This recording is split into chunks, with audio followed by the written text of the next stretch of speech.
On a windy winter night, while this woman was walking, she could hear this puppy crying, almost dying from hypothermia. She quickly took the puppy to a safe and warm place and then bathed it.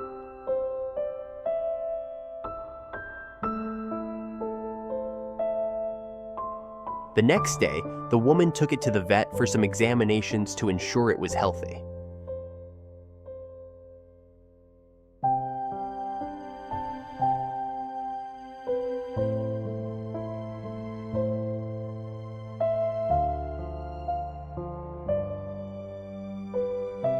Before returning home, they also provided medications to prevent parasites.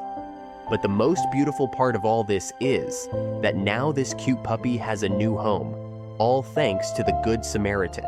And you, would you have done the same?